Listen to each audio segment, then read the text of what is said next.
You know, now that I've had some time to think about it, I have to admit, the whole thing was probably my fault.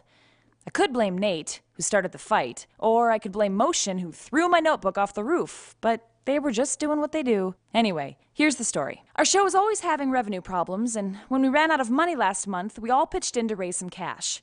Motion gave his watch, Nate gave his CDs, stuff like that. It was my job to pawn this stuff, because I know the shadiest people. And to my credit, everything together went for $1,000, which is not a small amount of money to us. I probably should have taken the money to the bank, but because I'm me, I decided on the dramatic gesture route and taped the money in the back of my journal. I then hid my journal in the supply room. My plan was to whip it out at lunch and blow everyone away. Unfortunately, while I was hiding the cash, Nate and Harris were in the break room arguing about the show's musical guest. Perhaps I should have stayed with the money, but all the yelling was getting on my nerves and I retreated to the lobby. At the same time, Motion, who was listening from the other room, incorrectly assumed that David and Nate were complaining about the animation sequence he was working on. In a typical fit of overblown anger, he began to destroy his own work. Seconds later, Motion was regretting his decision, and because he reacts to things in weird ways, he raced to the bathroom and began to frantically wash his hands.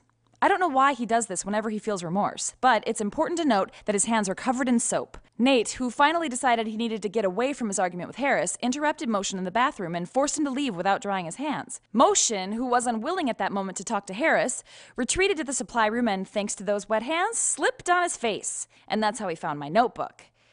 At this point in time, even though I was in no mood to see the idiots I work with, I decided it was foolish to leave the money alone and went back to retrieve it. If only Motion and I had bumped into each other, nothing would have happened, but our studio has lots of halls and we simply missed each other. I spent several minutes tearing apart the supply room and generally panicking, but it was pointless. Meanwhile, Motion was sitting up on the roof with my notebook, and even though I didn't realize it at the time, he was busy reading all the bad things I'd written about him over the years.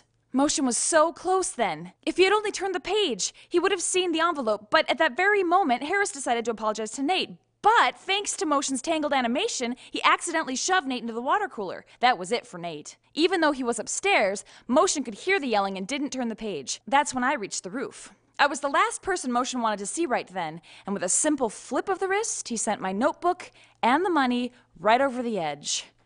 It's hard to watch $1,000 tumble through the air. It's even harder to watch that much money land in the back of a pickup truck and drive away forever. And that's how we got here, sitting in front of the studio, completely broke. I think we could have done great things with that money, but now we'll never know. I guess the point is that if your friends ask you about Nate on drums, tell them it's a well-intentioned show that was undone by uncontrollable circumstances. Once you've seen what we're dealing with behind the scenes, I'm confident that the rest of the show will make a lot more sense.